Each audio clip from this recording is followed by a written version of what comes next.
Yang terhormat Bapak dan Ibu Guru SD Negeri Marinau 1, sebelumnya marilah kita panjatkan puji syukur atas kehadirat Allah Subhanahu wa Ta'ala, karena pada kesempatan pagi hari ini kita bisa bertemu lagi dengan dengan saya dan Bu Yuni dalam momen yang berbeda, tapi tentunya dengan tujuan yang masih sama. Salawat dan salam marilah kita panjatkan pada junjungan kita Nabi Muhammad SAW. Bapak dan Ibu yang saya hormati, sebelumnya saya haturkan terima kasih, permohonan maaf juga karena saya harus mengganggu waktu panjenengan. Kemudian juga ucapan terima kasih ini saya sampaikan karena sampai saat ini panjenengan semua masih bisa membersamai saya dalam tujuan kita bersama tentunya untuk memberikan yang terbaik untuk anak-anak kita. Terima kasih Bapak dan Ibu. Langsung saja karena waktu kita yang mungkin terbatas dan nanti ini yang akan saya sampaikan ini adalah kolaborasi saya dengan Bu Yuni. Jadi saya tidak akan menyampaikan seluruh materi ini. Saya akan bagi dua. Jadi di bagian awal nanti saya, kemudian selanjutnya akan disampaikan oleh Bu Yuni. Bapak dan Ibu Guru, ruang komunikasi kali ini kita akan berdiskusi tentang ini, pembiasan ya dari aksi nyata kami, yaitu materi budaya positif, ada pendidikan guru penggerak. Jadi topiknya adalah menyebarkan pemahaman dan penerapan budaya positif.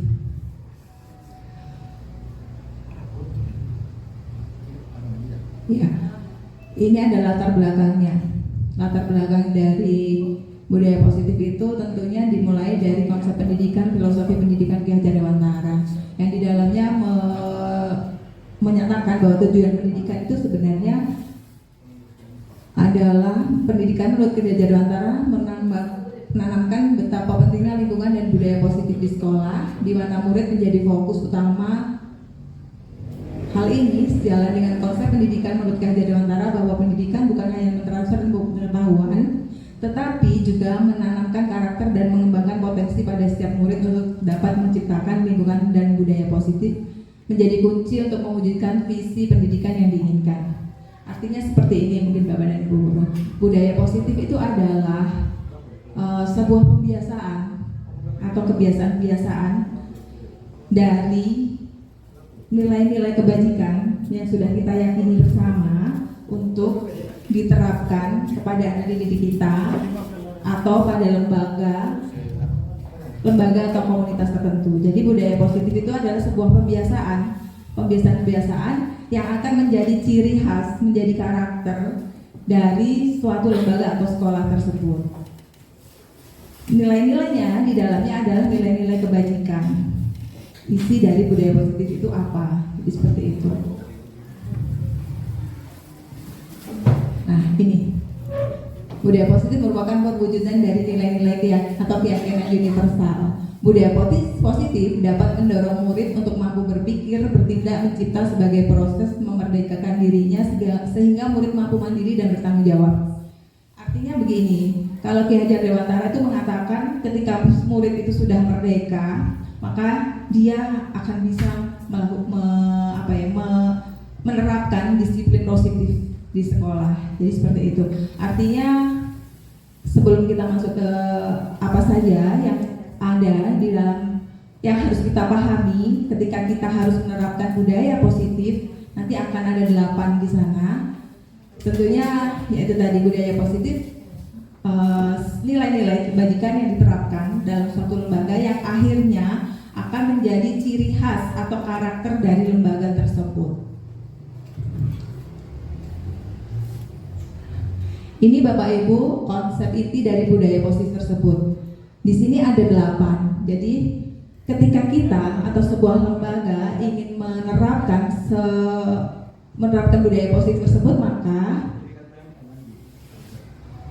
kita sebagai guru atau warga sekolah, semua yang ada di dalam sekolah tersebut, kepala sekolah, guru, stakeholder, siswa, itu harus memahami ini dulu. Jadi kita, utamanya kita sebagai guru yang nantinya akan mengarahkan anak didik kita, bagaimana sih kita bisa membentukkan budaya positif itu di sekolah. Jadi ada ini tahapannya yang harus kita pahami, Bapak dan Ibu. Yang pertama di situ adanya satu, perubahan paradigma belajar. Yang kedua adalah nilai-nilai kebajikan. Ketiga, motivasi perilaku manusia. 4, keyakinan kelas. 5, disiplin positif. 6, kebutuhan dasar manusia. 7, posisi kontrol dulu. Dan 6, segitiga restitusi. Artinya apa saja sih yang harus kita pahami, langkah-langkah apa saja yang harus kita mungkin ya kita terapkan, kita coba untuk bisa mewujudkan budaya positif tersebut. Harapannya kita bisa mempunyai kebiasaan yang kita sebut budaya positif untuk sekolah ini, seperti itu. Jadi yang pertama adalah paradigma baru, pembelajaran dengan paradigma baru. Hal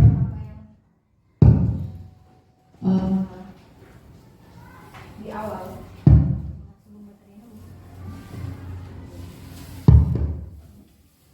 jadi yang pertama adalah pembelajaran paradigma baru yang harus kita pahami dulu sebelum kita untuk mengetahui apa saja. Jadi di awal ini pembelajaran dengan paradigma baru adalah pembelajaran dengan paradigma merupakan pembelajaran yang dirancang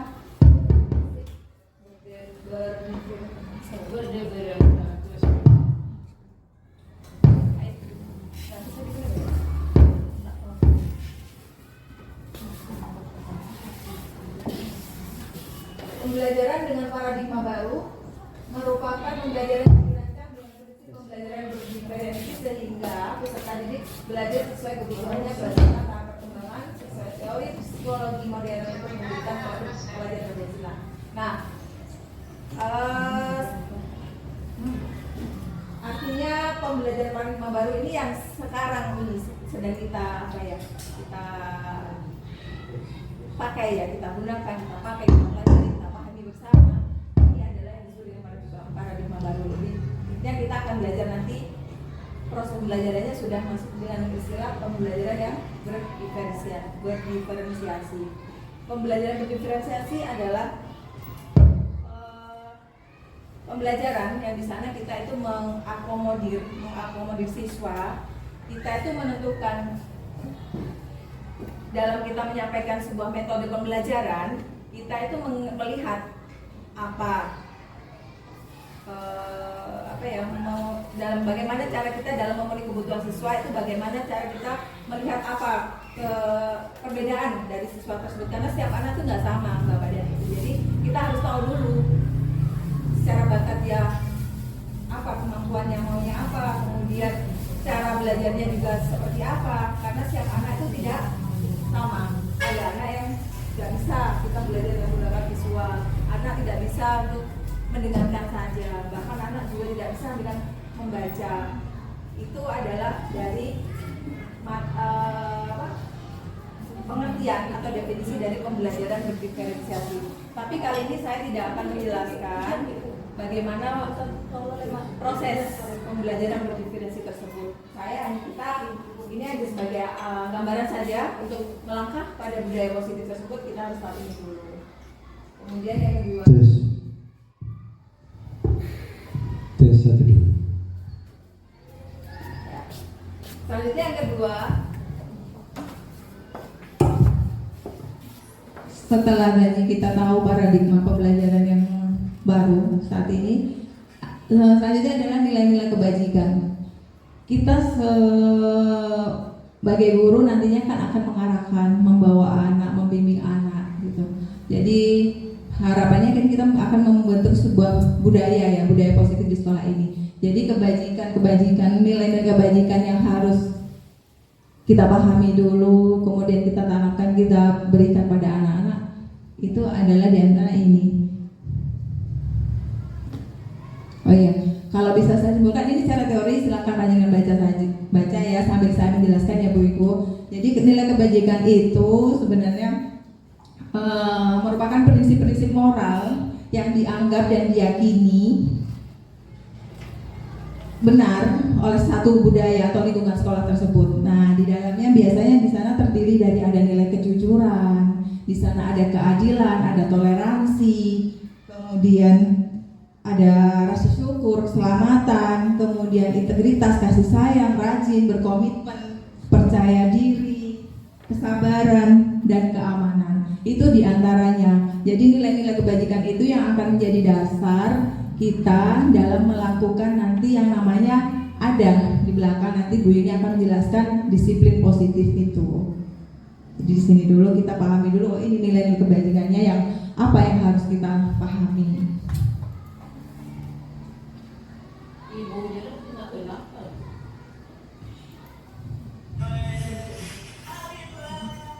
Ya. Selanjutnya Bapak dan Ibu adalah bagaimana motivasi perilaku manusia. Motivasi perilaku manusia ini adalah setiap perilaku manusia itu pasti didasarkan oleh motivasi. Di antaranya di situ ada 3. Ketika kita sebagai orang ketika hendak melakukan sesuatu atau perbuatan itu pasti ada motivasinya. Jadi seperti itu. Jadi kita harus kenal dulu apa motivasi dari perilaku kita atau orang tersebut, orang lain. Apalagi kita sebagai guru, kita akan melihat anak ini melakukan perilaku ini, pasti dia ada motivasinya. Jadi ada 3 yang seperti ini Bu, Ibu, Bapak dan Ibu. Yang pertama untuk menghindari ketidaknyamanan atau hukuman. Kemudian atau saya jelaskan dulu ya. Untuk menghindari ketidaknyamanan atau hukuman ini artinya seseorang ketika melakukan sesuatu perbuatan berperilaku, dia bisa dibilang saya mengatakan ini tendensi, dia tendensius, dia melakukan sesuatu untuk menghindari ketidaknyamanan atau hukuman. Nah, ini motivasi perilaku yang pertama. Ini teori ini berdasar menurut Diana Gosen ya Bu Yuli, kalau nggak William Glasser ya. Jadi ada 3 ini. Jadi kita harus pahami ini dulu. Kemudian yang kedua, untuk mendapatkan imbalan atau penghargaan dari orang lain. Nah, yang kedua pun ini juga, ini merupakan motivasi yang masih tendensi menurut saya. Jadi artinya 2 motivasi ini adalah yang kita sebut sebagai motivasi eksternal dari seseorang. Kemudian yang ketiga, untuk menjadi orang yang mereka inginkan, motivasinya adalah ketika seseorang melakukan perbuatan atau perilaku, motivasinya adalah untuk menjadi orang yang mereka inginkan dan menghargai diri sendiri dengan nilai-nilai yang mereka percaya. Nah, ini loh Bapak dan Ibu yang kita harapkan bersama. Jadi motivasi yang ketiga ini yang diharapkan akan bisa kita tanamkan, bisa kita tumbuhkan dari siswa-siswa kita. Caranya seperti apa? Kita sebagai guru harus bisa merangsang, menstimulus, menumbuhkan motivasi internal ini. Karena kalau motivasi yang 2 di atas, yang pertama dan kedua itu jelas motivasinya karena faktor dari luar, dari eksternal, karena paksaan, karena takut. Ini endingnya kita bisa dikatakan tidak bisa untuk mewujudkan atau menerapkan budaya positif tadi ketika anak-anak atau siswa kita itu tidak memiliki motivasi dari dalam dirinya. Bisa dipahami ya Bapak dan Ibu? Ya, saya lanjutkan. Nah, jadi tugas kita gitu. Makanya bagaimana cara membuat seorang anak itu bisa menumbuhkan motivasinya dari dalam.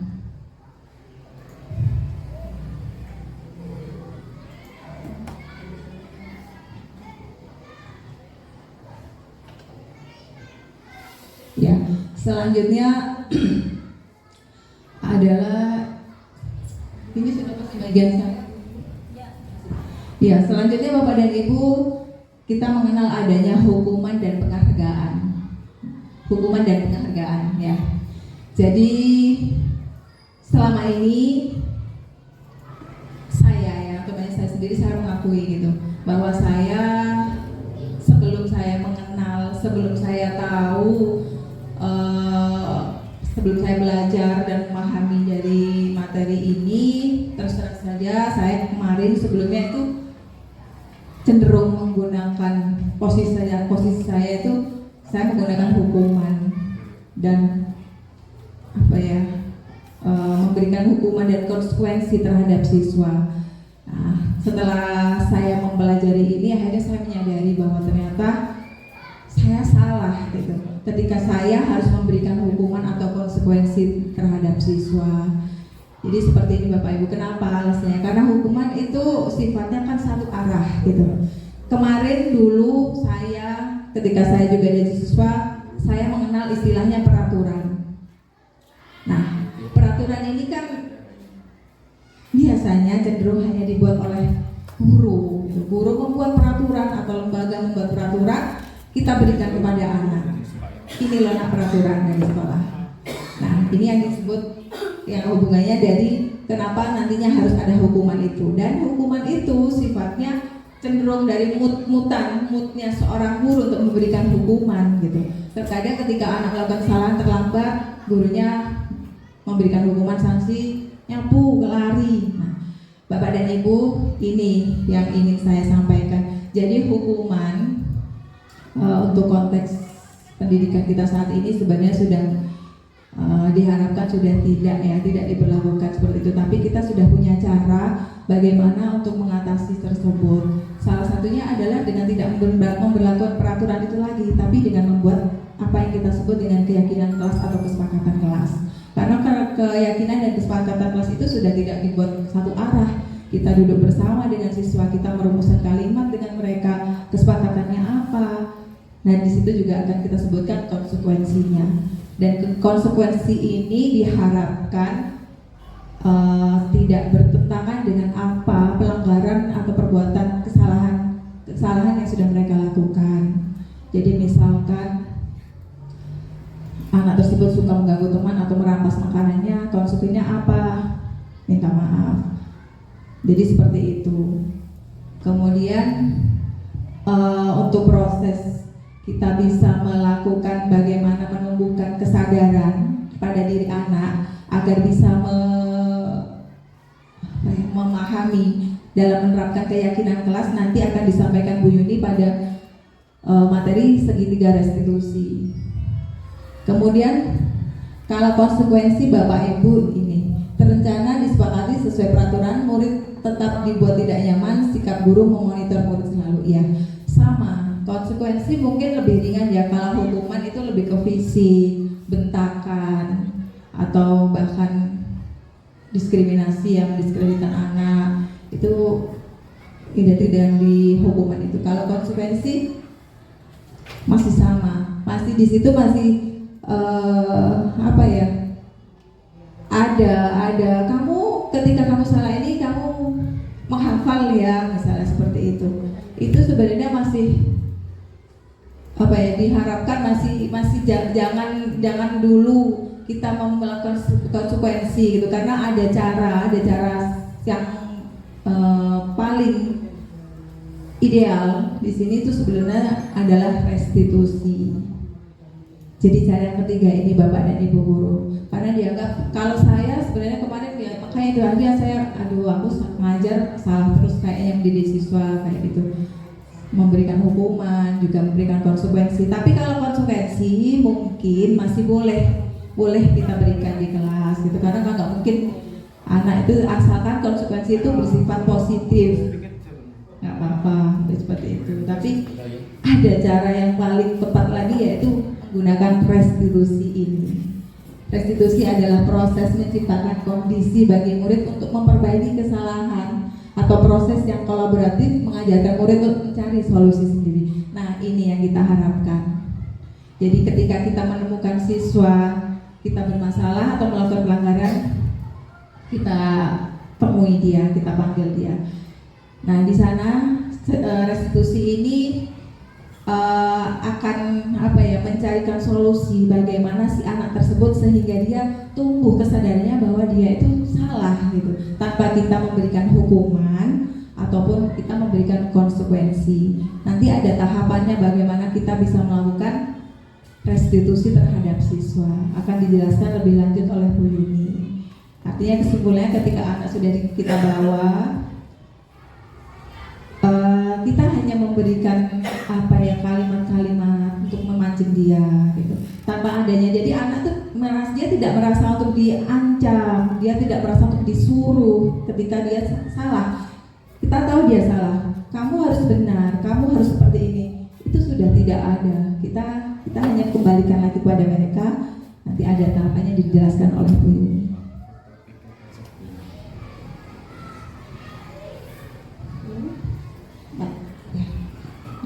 Selanjutnya ya tadi sudah saya sebutkan di awal, keyakinan kelas.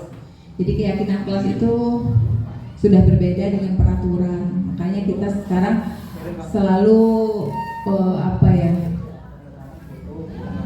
mengembalikan masalah atau pelanggaran yang terjadi di kelas pada keyakinan kelas yang sudah disepakati bersama. Jadi dengan adanya keyakinan kelas ini, Bapak dan Ibu, saya kan sudah juga mempraktekkan gitu di kelas.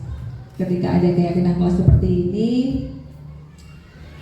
dengan adanya restitusi juga tadi, akhirnya ya saya memperoleh gitu, mendapatkan hasil gitu. Ternyata saya tidak perlu melakukan kekerasan, hukuman, konsekuensi, tapi saya harus bisa membuat anak ini sadar dengan menanyakan keyakinan kelas ini. Keyakinan kelas sudah dijelaskan tadi ya, dibuat berdasarkan kesepakatan bersama, duduk bersama, merumuskan bersama, bukan lagi peraturan yang dibuat oleh guru. Jadi mungkin sekian yang bisa saya paparkan. Nanti selanjutnya mungkin ada Bu Yuni atau ada yang ingin bertanya atau sharing atau apapun untuk saya, masukannya sebelum saya ganti Bu Yuni. Ya, monggo silakan Pak Nawawi. Ini begini Bu, saya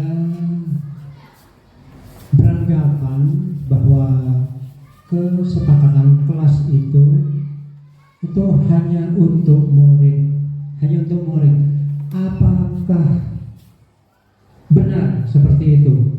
Kesepakatan kelas itu hanya untuk murid. Misalnya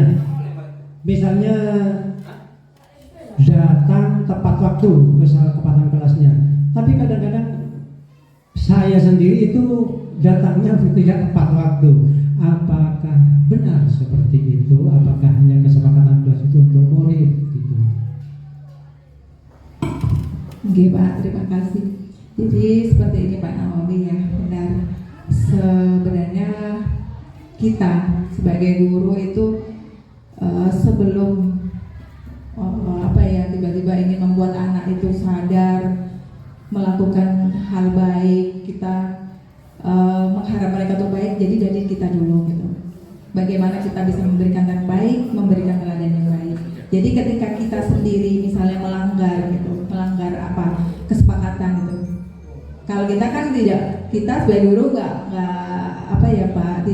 tidak menggunakan kesepakatan tersebut, tapi kita punya kesepakatan sendiri sebagai guru seperti apa. Kalau kesepakatan kelas itu ya ketika kita mengetahui bahwa siswa kita melanggar, ya itu tadi kita diharapkan untuk memberikan solusi, tapi tidak dengan tiba-tiba menjudge, kemudian memberikan hukuman. Jadi kita datang, kenapa kamu terlambat?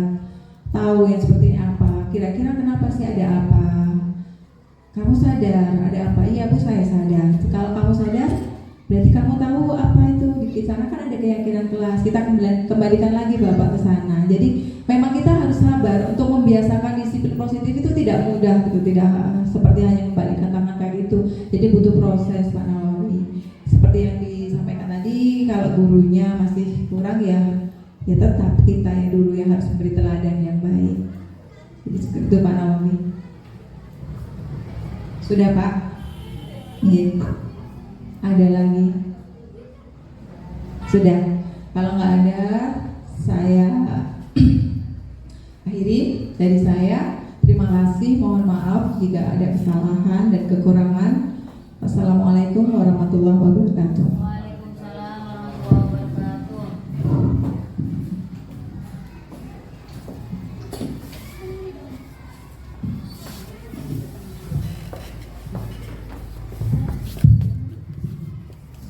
Assalamualaikum warahmatullahi wabarakatuh. Waalaikumsalam warahmatullahi wabarakatuh. Saya ingin melanjutkan apa yang disampaikan Ibu Penny tadi, karena ini terkait pemaparan dari budaya positif.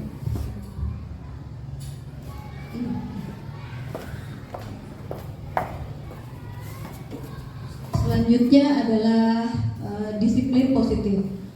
Disiplin positif di sini adalah pembiasaan hal yang baik yang mencakup atau perilaku maupun tutur kata seluruh warga di sekolah, khususnya bagi murid agar dapat berkembang menjadi pribadi yang kritis, mandiri, serta bertanggung jawab. Kita sebagai seorang pendidik dapat mewujudkan peserta didik yang memiliki disiplin dan mereka mampu berperilaku sesuai dengan nilai-nilai kebijakan universal dan memiliki motivasi intrinsik dalam perubahan perilaku yang lebih baik. Tadi sudah dijelaskan oleh Ibu Penny tentang kebijakan nilai kebajikan universal.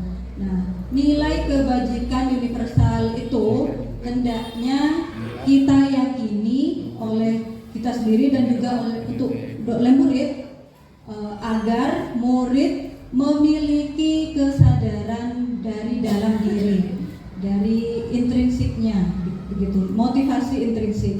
Jadi murid berperilaku bukan karena ingin dipuji atau ingin mendapatkan perhatian dari orang lain, tetapi karena kesadaran dirinya. Itu adalah disiplin positif. Kemudian selanjutnya adalah kebutuhan dasar manusia. Setiap manusia memiliki kebutuhan dasar, yaitu segala sesuatu yang kita lakukan untuk mendapatkan apa yang kita inginkan. Kebutuhan manusia itu ada 5, ya. Yang pertama adalah bertahan hidup, kemudian rasa kasih sayang dan rasa diterima, kemudian penguasaan, kebebasan dan kesenangan. Jadi manusia itu kebutuhan dasarnya yang pertama bertahan hidup. Di antaranya adalah makan, tempat tinggal, pakaian, keamanan dan kesehatan. Yang kedua, manusia membutuhkan kasih sayang dan rasa diterima, seperti rasa diterima, dipedulikan, berbagi, bekerja sama, menjadi bagian dari kelompok. Kemudian adalah penguasaan.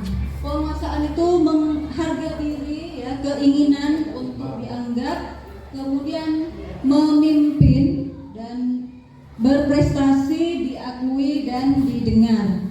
Itu adalah penguasaan. Ketika manusia ingin harga diri, kemudian keinginan memimpin dan berprestasi, adalah berarti kebutuhan dasarnya adalah penguasaan. Kemudian adalah kebebasan. Kebebasan itu rasa mandiri, memiliki pilihan, mencoba hal baru, kemudian mampu mengendalikan dirinya. Berarti kebutuhan dasar manusia itu adalah kebebasan. Sedangkan kesenangan adalah bermain, kemudian humor, antusias. Nah, itu adalah kebutuhan dasarnya adalah kesenangan.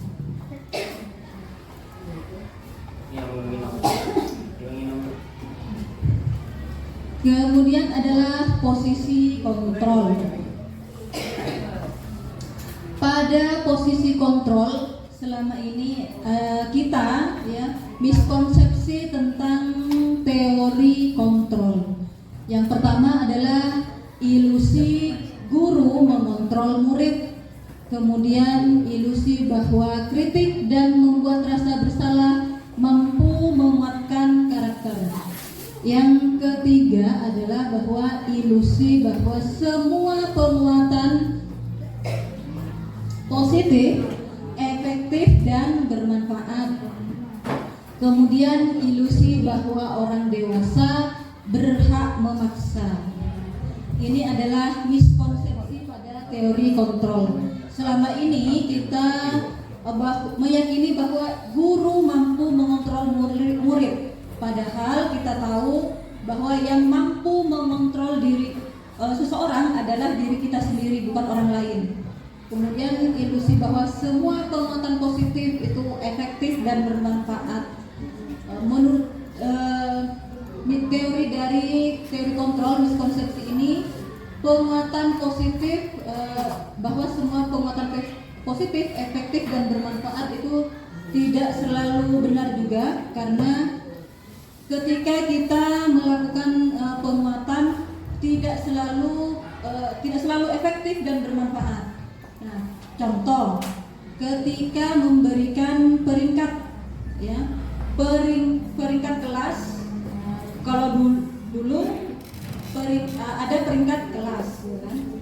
Anak peringkat 1, peringkat 2. Nah, ini tidak semuanya bersifat positif, tidak bersifat efektif. Karena apa? Pada anak yang tidak ranking, mereka merasa minder, merasa kurang, sehingga ilusi bahwa semua penguatan positif itu efektif dan bermanfaat itu tidak selalu benar.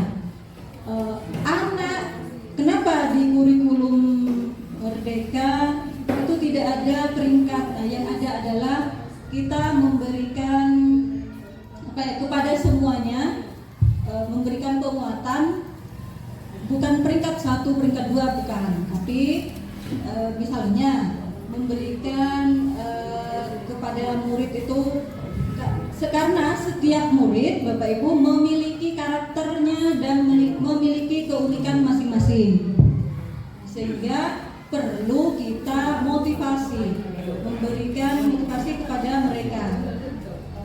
Misalnya, si A pandai di bidang olahraga, tetapi di bidang pengetahuannya kurang. Maka kita berikan penguatan di bidang diberikan pujian melalui bidangnya masing-masing, karena setiap anak punya keunikan dan karakternya masing-masing. Kemudian ilusi bahwa kritik dan membuat rasa bersalah mampu menguatkan karakter, itu juga itu tidak terlalu benar, karena ketika kita memberikan kritik kepada anak, kemudian membuat mereka merasa bersalah, bukannya malah menguatkan karakter, tapi tambah karakternya anak semakin menurun. Kemudian ilusi bahwa orang dewasa berhak memaksa. Nah, kita sebagai guru tidak berhak memaksa murid, ya, karena murid memiliki kebebasan. Kemudian mengubah paradigma stimulus respon ke pendekatan teori kontrol. Di sini stimulus responnya adalah realitas atau kebutuhan kita itu sama. Tapi menurut teori kontrol, realitasnya adalah kebutuhan kita itu berbeda, tidak sama. Begitu juga dengan murid kita itu di dalam satu kelas, karena memiliki karakter dan keunikannya yang berbeda, maka kebutuhannya juga akan berbeda. Kemudian semua orang melihat hal yang sama. Bapak Ibu, tidak semua orang melihat hal yang sama, karena setiap orang memiliki gambaran yang berbeda, tentunya dengan sudut pandang yang berbeda. Kemudian kita mencoba mengubah agar berpandangan sama dengan kita. Itu menurut stimulus respon. Sedangkan menurut teori kontrol, kita berusaha memahami pandangan orang lain tentang dunia. Jadi kita harus memahami orang lain, gitu. Kemudian perilaku buruk dilihat sebagai suatu kesalahan. Nah, menurut teori kontrol adalah semua perilaku memiliki tujuan. Nah, ini terkait dengan yang tadi yang dijelaskan Ibu Penny. Kemudian orang lain bisa mengontrol saya. Nah, sedangkan menurut teori kontrol hanya kita atau hanya Anda yang bisa mengontrol diri Anda. Jadi bukan orang lain yang mengontrol kita, tapi diri kita sendiri yang bisa mengontrol diri. Kemudian saya bisa mengontrol orang lain, itu menurut stimulus respon, itu dari teori kontrol. Kemudian sedangkan teori kontrolnya adalah Anda tidak bisa mengontrol orang lain. Kemudian pemaksaan pada saat bujukan gagal, kolaborasi dan konsensus menciptakan pilihan-pilihan yang baru. Kemudian model berpikir menang dan kalah. Model sedangkan menurut teori kontrol adalah model berpikir menang dan menang. Ini adalah 5 posisi kontrol guru ya. Yang pertama adalah sebagai penghukum, kemudian pembuat rasa bersalah, sebagai teman, sebagai pemantau, dan sebagai manajer. Ya. Ini contoh dari 5 posisi kontrol guru. Yang pertama adalah posisi penghukum.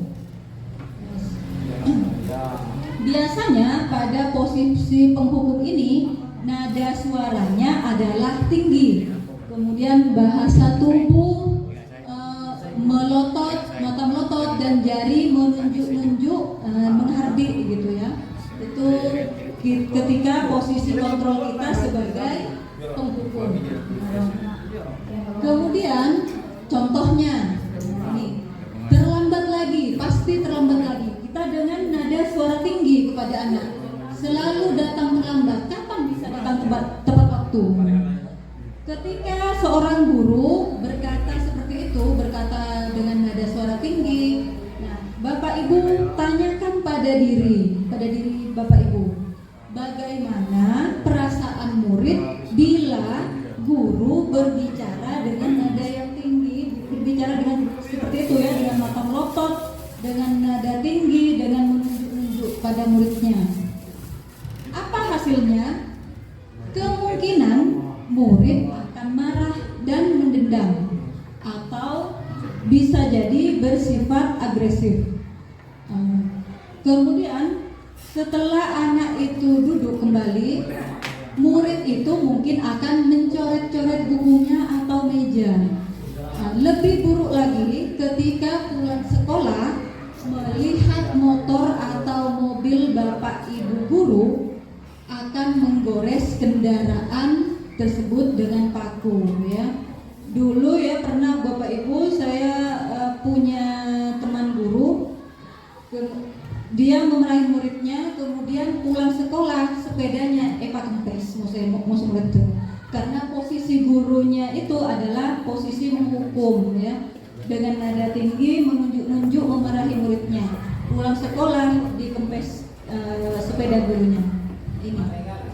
Ini adalah posisi menghukum. Kemudian yang kedua adalah posisi merasa bersalah. Pada posisi nada bersalah, nada suara bapak ibu guru ini biasanya memelas ya. Kemudian halus, sedih, bahasa tubuhnya merapat pada anak atau lesu dengan nada memelas ya, seperti misalnya dengan ini, Adi kamu ini bagaimana ya, nada suaranya memelas bapak ibu, nada suaranya halus ya. Kamu sudah berjanji dengan ibu tidak akan terlambat lagi. Kamu kenapa ya senang sekali mengecewakan ibu? Ibu benar-benar kecewa sekali. Bapak Ibu, bagaimana perasaan murid bila ditegur seperti cara ini? Kemudian Bapak Ibu, hasilnya adalah murid akan merasa bersalah telah mengecewakan ibu dan bapak gurunya. Kemudian murid menjadi seperti orang yang gagal dan tidak sanggup membahagiakan orang lain. Kemudian kadangkala seperti lebih berbahaya daripada penghukum ya, karena emosi dari murid itu tertanam, tidak keluar gitu ya. Murid menahan perasaan, tidak seperti murid dengan guru yang penghukum tadi, di mana murid bisa menumpahkan amarahnya walaupun dengan cara yang negatif, tetapi pada pembuat merasa bersalah, murid seakan-akan itu tertekan, ya. Ini akan, kalau murid sudah tertekan, tiba-tiba nanti akan meletus amarahnya suatu saat nanti, ya, dan bisa menyakiti diri sendiri atau orang lain. Kemudian pada posisi teman ini nada suaranya itu ramah, akrab, kemudian bercanda, bahasa tubuhnya merapat pada murid, mata dan senyumnya yang melucu, menyenangkan. Contoh, ya, Adi, ayolah, bagaimana sih kamu? Kemarin kamu sudah janji ke Bapak, bukan? Kemarin kamu sudah janji ke Bapak, bukan? Kenapa terlambat lagi? Nah, sambil tertawa Bapak Ibu.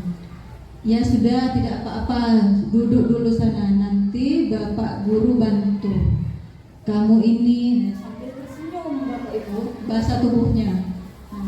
Ketika posisi guru sebagai teman, bagaimana perasaan murid dengan sikap guru yang seperti ini?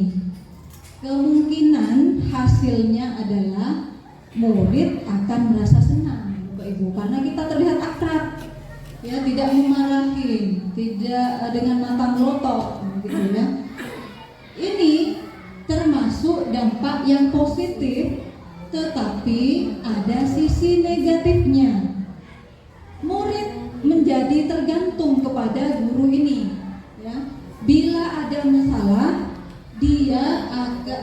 dia hanya merasa bisa mengandalkan guru tersebut yang membantunya.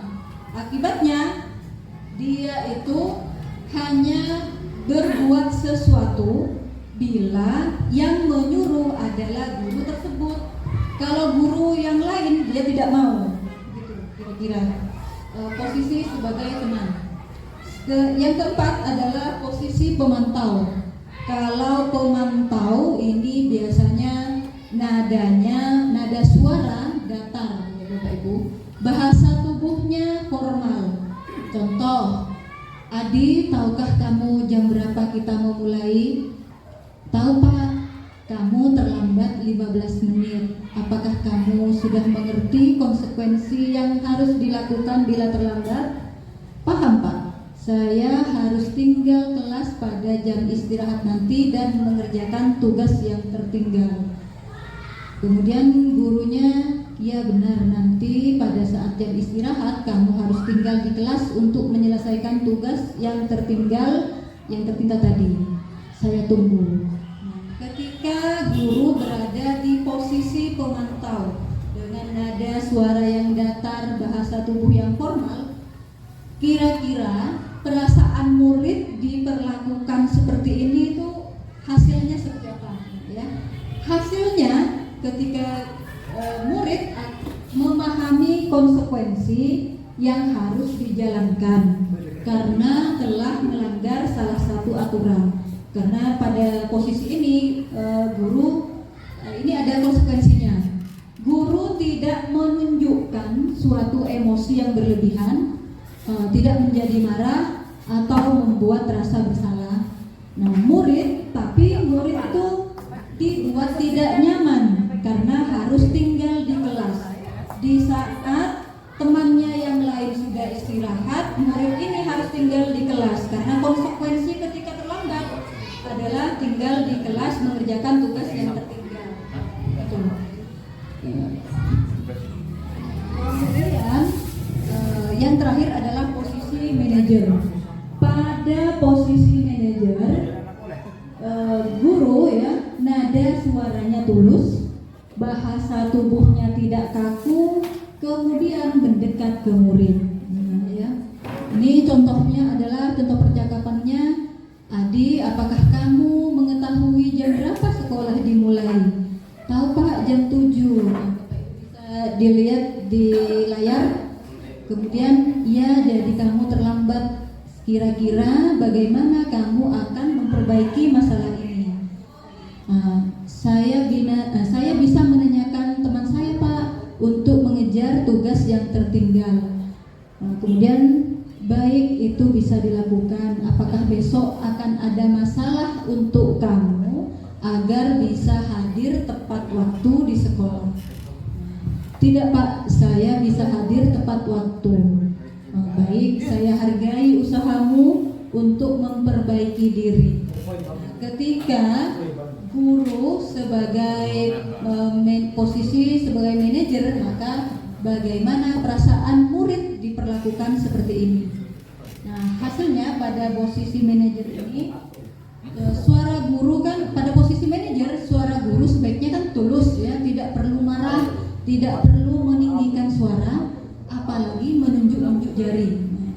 Berkaca pinggang atau bersikap-sikap seolah menyesal, tampak sedih, kemudian bersenda gurau, menempatkan diri sebagai teman bagi murid. Pada posisi manajer ini, fokus ada pada murid, bukan untuk membahagiakan guru atau orang tua. Murid sudah mengetahui adanya masalah dan sesuatu yang perlu terjadi. Bila guru mengambil posisi sebagai pemantau tadi, guru akan melihat apa konsekuensinya, apa peraturannya. Namun ketika kita sebagai manajer, guru akan mengembalikan tanggung jawab pada murid untuk mencari jalan keluar permasalahannya, tentu dengan bimbingan guru. Nah, ketika murid berbuat kesalahan, pada posisi manajer ini guru tidak memberikan konsekuensi, tapi kita memberikan murid yang harus tahu solusinya, yang memberikan solusi sendiri. Ketika terlambat atau ketika terlambat tadi seperti ini, maka solusinya apa dari murid? Mungkin malam-malam pada malam hari tidurnya tidak terlalu malam. Itu mungkin salah satu solusinya.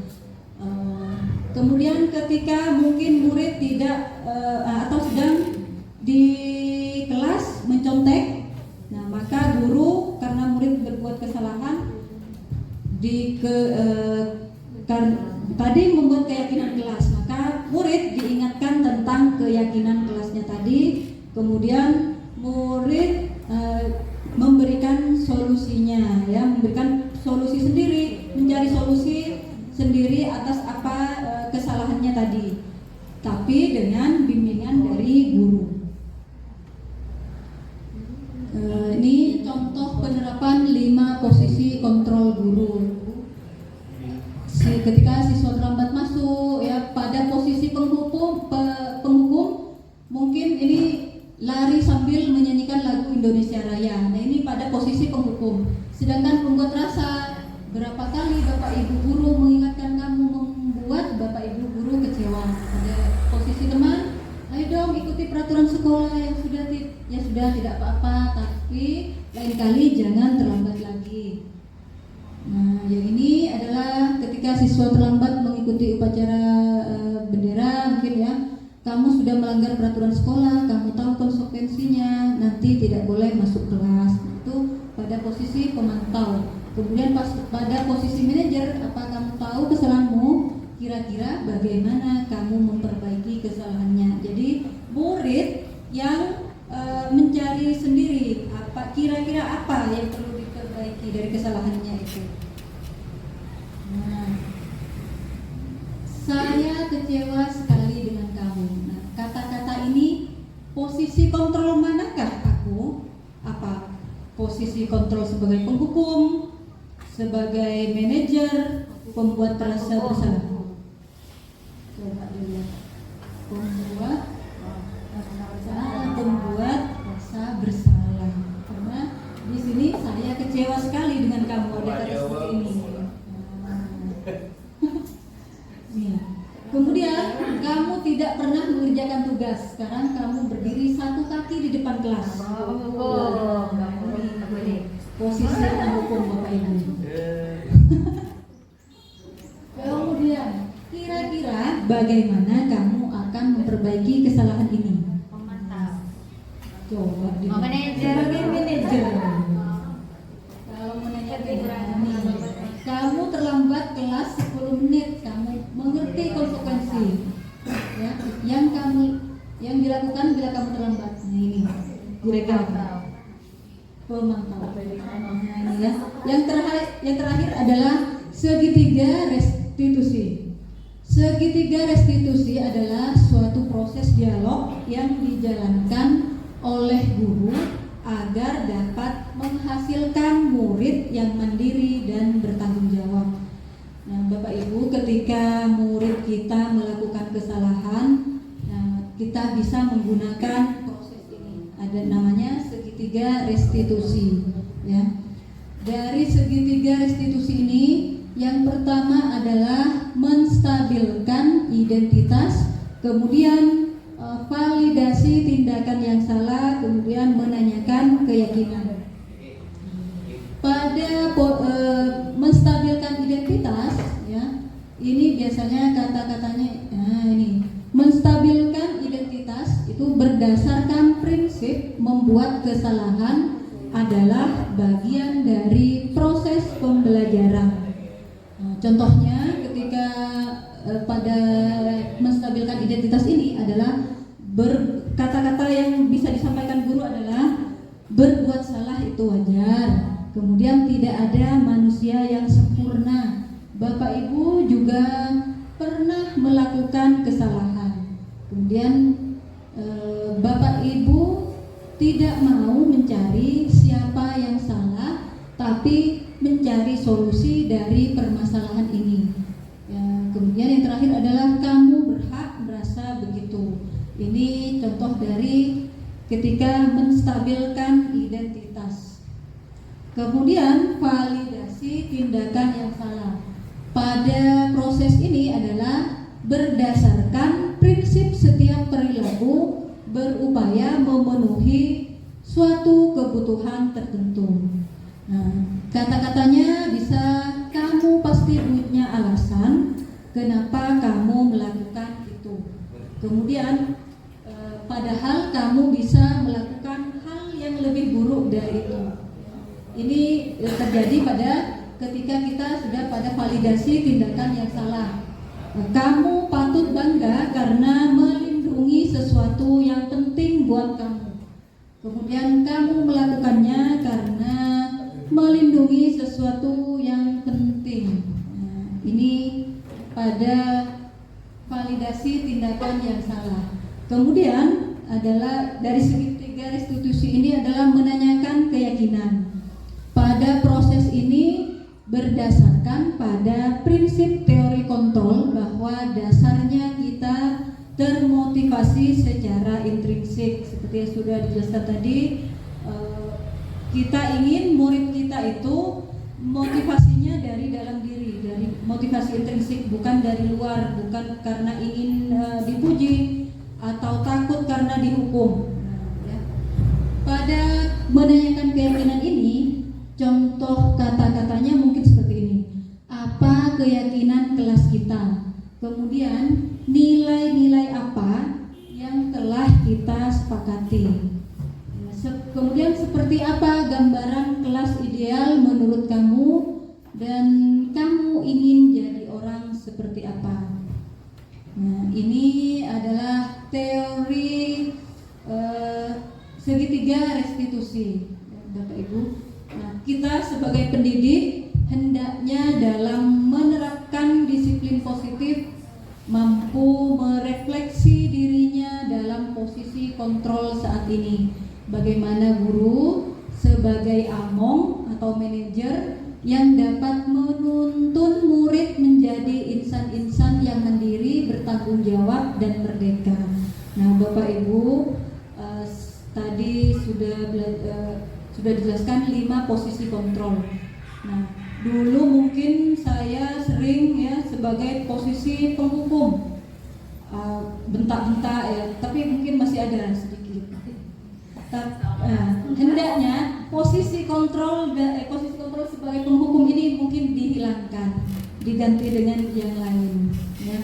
Memang memang dianjurkan sebagai manajer, kemudian dalam penyelesaiannya menggunakan segitiga restitusi. Karena itu menurut saya segitiga restitusi sangat tepat untuk menyelesaikan masalah anak-anak didik kita.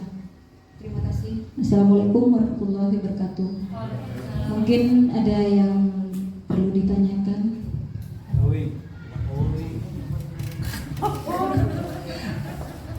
Ya, singkat saja.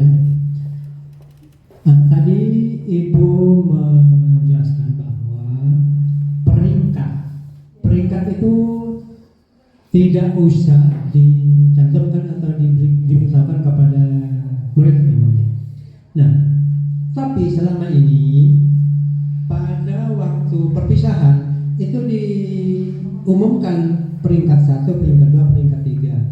Nah, sehingga memicu kepada murid lain atau orang tua itu bertanya, loh itu kan peringkat 1-nya sudah ada, terus anak saya peringkat berapa Pak? Itu terutama kelas 1. Nah, saya bingung untuk menjawabnya. Bagaimana cara menjawabnya? Terima kasih Pak Nawawi. Nah, kalau menurut saya setelah mempelajari modul ini, karena di kelas itu Pak, siswa memiliki karakter yang berbeda, mempunyai keunikan yang berbeda, memiliki dia pintarnya di bidang apa? Ada di bidang olahraga, di kesenian. Mungkin kalau ada pertanyaan dari wali murid seperti itu, anak saya peringkat berapa? Bapak bilang saja, kalau menurut saya, kalau saya mungkin ditanyakan, anak ibu istimewa.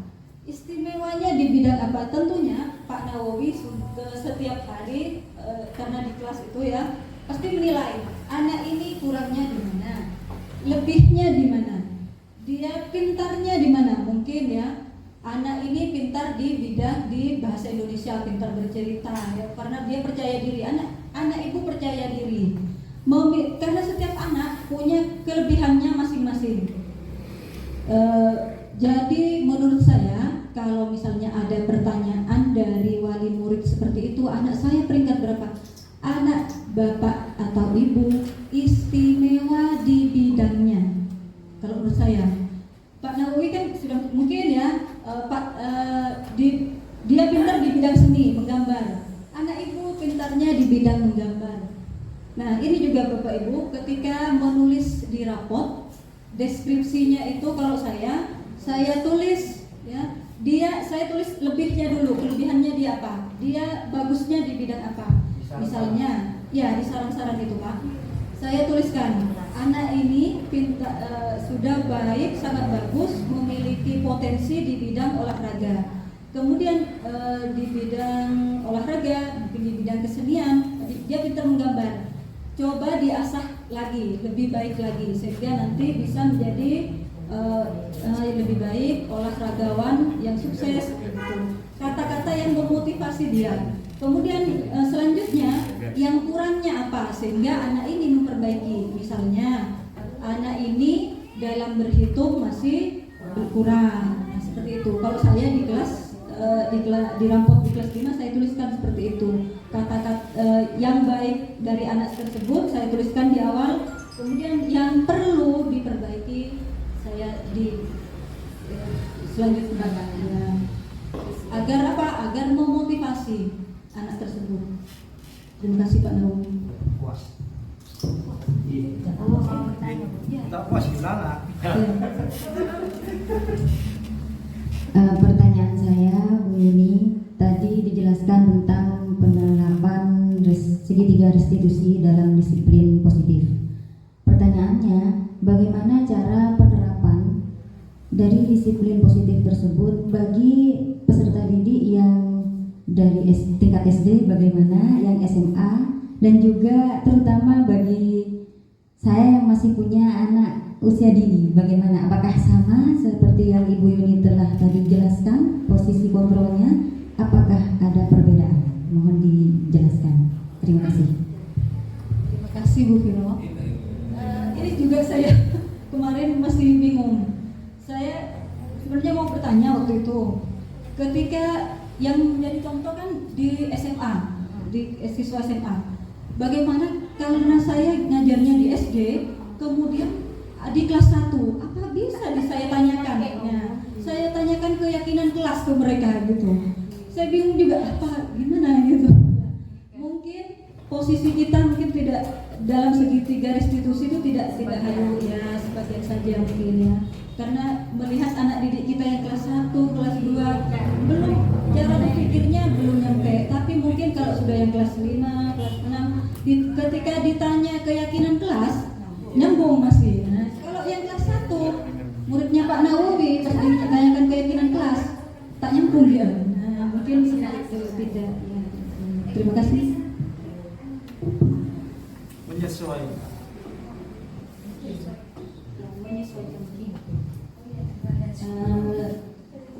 Demikian dari pemaparan tentang budaya positif dari saya dan Bu Penny. Menambahkan, ya. Bapak Ibu, kita sebagai guru hendaknya mulai menerapkan pembiasaan dari budaya positif di sekolah kita agar anak didik kita menjadi lebih baik, ya, bertanggung jawab, kemudian mandiri, menjadi insan-insan yang mandiri. Nah, terima kasih Bapak Ibu atas waktunya. Wassalamualaikum warahmatullahi wabarakatuh. Assalamualaikum warahmatullahi wabarakatuh.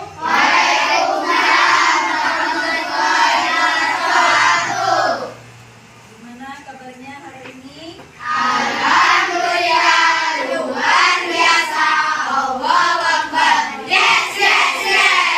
Semuanya kelas 5 ya.